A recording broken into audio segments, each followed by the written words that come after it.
ஆடி 1 தேங்காய் சுடும் பண்டிகை என்பது என்ன? ஆடி மாதம் தமிழர்களுக்கு மிகவும் முக்கியமான ஆன்மீகம் நிறைந்த மாதமாகும்.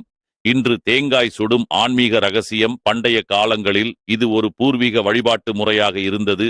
தேங்காய் சுடும்போது அதன் உட்புறம் எரிந்து கருகும். அதுபோலதான் நமது அகங்காரம், தீய எண்ணங்கள் அழிந்து புதிய ஆரோக்கிய சக்தி நமக்கு கிடைக்கும் என்று நம்புகிறார்கள். தேங்காய் ஒரு முழுமை அடைந்த பொருள். அதனுள் வெல்லம் கலந்த பிரசாதத்தை கருவை போல் வைக்கிறோம், சுடுகிறோம். அது தீய சக்திகளை எரிக்கிறது, புதிய சக்தி பிறக்கிறது என்று வலியுறுத்துகிறது.